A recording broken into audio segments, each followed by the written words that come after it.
ce geste de toi viendra mon secours. Viens semer dans mon âme le grain de l'amour.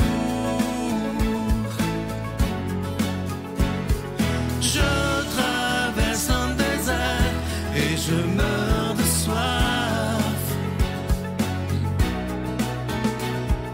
Montre-moi le mystère qui garde la foi. Bon lundi, bienvenue à votre émission de Victoire de l'amour. Si vous saviez comment je suis content d'être avec vous tous les matins, je sais qu'il y en a de tout le Canada qui nous écoutent, de la France, de la Suisse, de l'île Maurice, l'île de la Réunion, là j'en passe, la Belgique, et j'en passe évidemment. Alors bienvenue à vous tous si vous saviez comment c'est une joie d'être là avec vous tous les matins. Aujourd'hui, il y a une dame qui m'a écrit, c'est un message qui m'a touché. Elle me dit à un moment donné qu'elle a une amie très très proche d'elle qui va souvent prendre un café avec elle parce qu'ils sont à la retraite. Mais elle me dit, là où il y a un problème, c'est que depuis longtemps, parce que là, je ne sais plus quoi faire, je suis tout mêlé, elle dit, elle arrive chez nous, elle est toujours négative, mais négative. Tout va mal dans sa vie. Elle dit elle a tous les problèmes au monde, ce qui est, elle me dit, la madame, que c'est totalement faux, mais elle en rajoute, puis elle en met. Puis une fois qu'elle a tout dit ses affaires, elle n'écoute pas l'autre dame. Elle s'en va. Et là, elle me dit, moi, quand elle part, je me sens down, excusez-moi, mais je me sens complètement à terre, je me sens dépressive, et en plus qu'elle vient juste me parler, elle dit, j'ai même pas le temps de dire un mot presque. Et là, elle dit, je ne sais plus quoi faire parce que je ne peux plus tolérer ça dans ma vie. Elle dit, c'est comme, j'ai dit à la dame en blague, c'est comme si finalement, elle va porter ses poubelles chez vous, puis elle s'en retourne. Alors ça, c'est un manque de respect. Ça ne se fait pas. Moi, j'en ai autour de moi que j'ai décidé de ne plus voir parce que c'était comme ça. C'était des gens qui étaient, excusez-moi l'expression, mais on la connaît maintenant, des gens toxiques, qui aiment jouer à la victime. Mais c'est pas vrai. Et cette dame-là là, qui me dit que son amie y va, elle dit pourtant, elle a une vie normale, mais au lieu de regarder ce qui va bien dans la vie, elle regarde tout ce qui va pas bien. Bien, moi, c'est la même chose pour moi. C'est pas à cause que je suis à la télé que tout va bien dans ma vie, mais j'essaie avec les gens proches, mes amis proches et ma famille proche. Moi, je parle rarement de ce qui va pas, puis tout ça. J'essaie de regarder ce qui va bien dans la vie et ce qui est beau dans la vie. Alors, à cette dame-là, j'ai répondu, et à ceux qui vivent la même chose, vous en avez autour de vous des gens, on dirait que ça va toujours mal. Bien, ça se peut pas que ça y aille toujours mal. Moi, je connais des gens, là, qui ont des problèmes, mais qui vivent même des handicaps très, très lourds, et qui pourtant regardent ce qu'il y a de beau et de grand dans leur vie, parce qu'ils ont décidé d'être heureux. Mais il y a des gens qui pensent qu'en se plaignant sans arrêt, bien, qu'ils vont attirer l'attention, mais c'est le contraire qui se passe. Quand tu te plains sans arrêt, les gens s'éloignent parce qu'ils disent « pas encore le plaignard ou la plaignarde ». Et là, faites-moi, je sais qu'il y a des gens qui vont m'écrire en disant « Oui, mais Jésus dit d'accepter tout le monde. » Oui, je suis bien d'accord. Mais il faut aussi se choisir. Et ça, c'est important. Si je deviens dépressif quand je suis au contact de quelqu'un, je vous dis pas qu'à un moment donné, quelqu'un peut aller se confier à vous, ça va pas. Mais quand ça fait 1 an que c'est de même à tous les semaines, tu dis non, ça que la personne, elle se prend pas en main, elle prend pas les décisions qu'il faut pour changer. Et là, la dame, elle a décidé, on s'est écrit beaucoup, elle dit, je pense que j'ai trouvé la solution, on l'a trouvé ensemble parce qu'on communique ensemble. Elle dit, maintenant, je vais dire à cette amie-là que quand elle va venir chez nous, faut qu'elle me parle de ce qui va bien dans sa vie. Et sinon, ben viens plus, c'est tout, c'est simple de même. Puis elle dit, à date, elle dit, on a essayé, c'est pas facile, mais elle dit, comme je l'aime beaucoup, elle dit, on va essayer ensemble de regarder ce qu'il y a de beau et de grand autour de nous. Au lieu d'être toujours dans l'ingratitude, puis de regarder ce qui va pas, je trouve que c'est une insulte à Dieu épouvantable. On doit toujours être dans la gratitude et regarder ce qui va bien dans notre vie. Parce que ça se peut pas que ça aille mal tout le temps. Ça se peut pas, là. Moi, je connais pas un être humain. Moi, j'en connais des êtres humains là, qui souffrent, qui vivent des épreuves, mais qui, malgré tout, ils n'en parlent pas vraiment au monde, très peu, et ils décident de miser sur ce qu'il y a de beau et de grand. Essayez ça à la maison. Si vous êtes porté à vous plaindre parfois sans arrêt, essayez de changer le comportement et de dire, maintenant, je ne me plaindrai plus, mais je vais remercier pour ce qui est beau et ce qui est extraordinaire dans ma vie. Notre Père qui es aux cieux, que ton nom soit sanctifié, que ton règne vienne, que ta volonté soit faite sur la terre comme au ciel. Donne-nous aujourd'hui notre pain de ce jour. Pardonne-nous nos offenses, comme nous pardonnons aussi à ceux qui nous ont offensés. et ne nous laisse pas entrer en tentation, mais délivre-nous du mal, car c'est à toi qu'appartiennent le règne, la puissance et la gloire pour les siècles des siècles. Amen. Rejoignez la Victoire de l'Amour pour un pèlerinage exceptionnel en Italie du 31 mai au 11 juin 2026, organisé par Spiritour. Vous serez accompagné de Sœur Angèle, le Père Gauthier, Miguel Padilla et Sylvain. Au programme, découverte de Venise, Milan, Turin, Pise, Sienne, Assise et Rome. Célébration eucharistique animée par le Père Gauthier et participation à l'audience générale au Vatican avec le pape Léon XIV. Pour information et inscription, 514-374-7965 ou sans frais au 1-866-331-7965. Encore une fois, je suis très heureux de vous présenter mon tout nouveau livre qui s'intitule « Demandez et vous recevrez ». La suite, je vous en parle depuis quelques semaines. J'en suis fier parce qu'il y a plusieurs années, j'avais sorti le premier, « Demandez et vous recevrez », et plus de 50 000 personnes se l'étaient procuré au travers les années. Et beaucoup de gens m'ont demandé de faire une suite. Alors, c'est ce que j'ai fait avec Lambert. J'ai eu ce privilège de travailler avec lui. C'est un grand écrivain. Et il a aussi écrit la biographie, entre autres, de Judith Bérard, Ginette Renaud, bon, etc. Et c'est un livre qui est facile à lire et qui nous apprend, avec ce livre-là, ce qu'on apprend, c'est de croire en l'impossible. Parce que lorsqu'on croit totalement en ce Jésus qui est prince de la paix, bien, tout devient possible dans notre vie, dans toutes les sphères de notre vie. Alors ça, il ne faut jamais l'oublier. Je vous rappelle que vous le recevrez avec un don de 25 $, si vous en voulez deux, avec un don de 40 $. Et je vous rappelle également que les cartes en acier inoxydable de la prière de la sérénité et de celle de Jésus, qui est absolument magnifique également, sont toujours disponibles. Je vous remercie de tout mon cœur de ce que vous faites pour la Victoire de l'Amour. Voici comment vous les procurez. Par la poste à la Victoire de l'Amour, casier postal 120, succursale Boucherville à Boucherville, le J4B 5E6, ou par téléphone, par carte de crédit, du lundi au jeudi, de 8h à 17h, au 514-523-4433, ou à notre numéro sans frais, le 1-888-811-9291. Également sur notre site Internet, le www.lavictoiredelamour.org.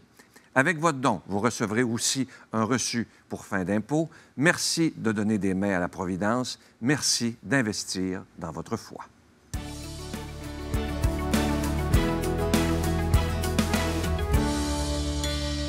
Mon Dieu, donnez-moi la sérénité d'accepter les choses que je ne peux changer, le courage de changer les choses que je peux et la sagesse d'en connaître la différence.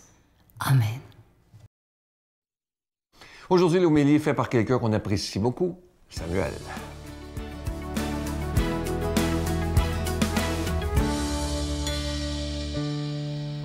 Il y a une expression anglaise qui dit « The devil never sleeps ». Cette expression, elle est utilisée pour qu'on prenne garde parce que le diable, pendant que nous, on se repose, lui, il ne se repose pas. Cela dit, j'ai une bonne nouvelle pour nous. J'ai une bonne nouvelle pour toi. Le diable, oui, il ne dort pas. Mais Dieu non plus. Il ne se repose pas. Pendant que toi, tu dors, lui, il veille sur toi. Il veille sur ses enfants, la Bible nous dit. Celui qui demeure sous l'abri du Très-Haut, repose sous l'ombre du Tout-Puissant, est protégé. C'est une promesse biblique. Quand on demeure, il ne faut pas juste visiter Dieu, il faut vivre une vie constante en communion avec lui. Il faut demeurer dans sa présence. Ça fit en quelque sorte avec l'homélie du jour, où dans Luc 13, ça nous dit ceci. Il y avait là une femme possédée par un esprit mauvais qui la rendait infirme depuis 18 ans. Elle était toute courbée et absolument incapable de se redresser. Quand Jésus la vit, il l'interpella. J'aime savoir que Jésus me voit de loin, alors que le diable ne dort pas puis me persécute peut-être ou te persécute pendant que tu es oppressé. Jésus a vu cette femme de loin et il l'interpella et lui dit « Femme, te voilà délivrée de ton infirmité. » Puis il lui imposa les mains et à l'instant même, elle se trouva toute droite. Elle s'est redressée. Un vrai miracle. Et elle rendait gloire à Dieu. Bien, absolument, il faut rendre gloire à Dieu quand le miraculeux est activé. Le diable ne s'est pas reposé dans la vie de cette femme-là pendant 18 ans. C'est terrible. Avec 18 ans de malheur, 18 ans courbé, 18 ans à ne pas pouvoir fonctionner comme tout le monde. Mais Jésus n'a pas dormi sur sa situation. Jésus, la Bible nous dit qu'il la vit et l'interpella. Il lui imposa les mains et à l'instant même, moi ce que j'aime, c'est que ça dit à l'instant même, elle se trouva toute droite. La Bible va même dire, plus grand est celui qui est en nous que celui qui est dans le monde. Donc oui, le diable, il y a un but, il y a un plan. Son but, c'est de te voler, t'égorger, te détruire. Jean 10:10 nous dit ça, c'est un de mes versets préférés. Vous allez m'entendre souvent le dire. Le voleur vient pour voler, égorger, détruire. Mais Jésus est déjà venu. Donc, ça, c'est beau, on est aujourd'hui au 21e siècle. Jésus est déjà venu pour nous. Oui, le diable, peut-être que tu le vois en ce moment dans ta situation, il t'oppresse, mais Jésus, lui, est déjà venu. Et il est là pour te donner la vie en abondance. Donc, il est là pour changer en un instant ta situation. En un instant, tout le malheur qui t'a poursuivi jusqu'à aujourd'hui peut changer. Ça, c'est hot. Peut-être que ça fait un bout que tu vis quelque chose de malheureux. Mais en un instant, tout peut changer. Et j'aimerais même déclarer que tout va changer. Peut-être que tu as un problème financier. Tu vis depuis des mois avec des dettes. Mais en un instant, Dieu peut ouvrir une porte d'emploi. Peut-être que tu vis une maladie. Tu traînes une douleur ou un diagnostic depuis longtemps. Mais en un instant, Dieu peut venir changer cette situation. Peut-être que tu vis un conflit relationnel, une amitié brisée, un mariage en crise. Mais en un instant, Jésus peut venir changer le tout. Peut-être que tu vis un découragement spirituel. Tu as l'impression de stagner dans ta foi. Mais en un instant, Dieu peut venir changer le tout. Peut-être que tu vis une situation bloquée. Des papiers, tu as peut-être un problème de papiers administratifs, un visa, un projet d'affaires. Man, c'est rien pour Dieu. En un instant, tout peut changer comme la situation de cette femme a changé en un instant. Dieu est le même hier, aujourd'hui, puis éternellement. S'il était capable de faire des miracles il y a 2000 ans, il est capable d'en faire aujourd'hui pour toi, car il t'aime d'un amour infini. Dieu, je te remercie pour chaque personne qui regarde. Merci parce que Dieu, tu nous as tant aimés pour qu'on puisse vivre une vie abondante. Merci pour tes miracles que tu opères. Dans le nom de Jésus.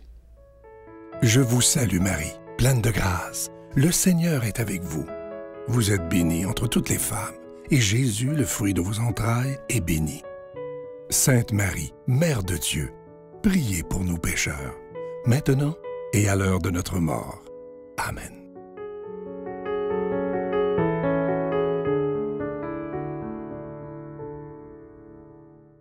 Je vous en parle depuis déjà un mois. Évidemment, vous savez que le cadeau du mois d'octobre, c'est toujours mon dernier livre. Demandez et vous recevrez la suite. C'est la suite de celui que j'avais écrit il y a plusieurs années, qui avait été un très, très grand succès. Et beaucoup de gens me demandaient pourquoi vous ne faites pas une suite. Alors, c'est chose faite. Et honnêtement, j'en suis très, très fier. Il a été écrit en collaboration avec Lambert. Il est facile à lire, écrit en gros caractères. Et je suis sûr qu'il va beaucoup vous aider dans la façon de prier. Il y a trop de gens qui me disent « Ah, j'ai l'impression que Dieu m'exauce jamais ». Mais lisez ce livre-là, vous allez beaucoup, beaucoup apprécier. Je vous rappelle évidemment que les cartes de la prière de la sérénité de Jésus et de Marie en acier inoxydable sont toujours disponibles. Merci de tout mon cœur de ce que vous faites pour la victoire de l'amour et je vous dis à demain. Bye. La foi chrétienne, c'est très beau, mais moi, je ne fonde pas ma vie sur quelque chose de beau, je fonde ma vie sur quelque chose de vrai.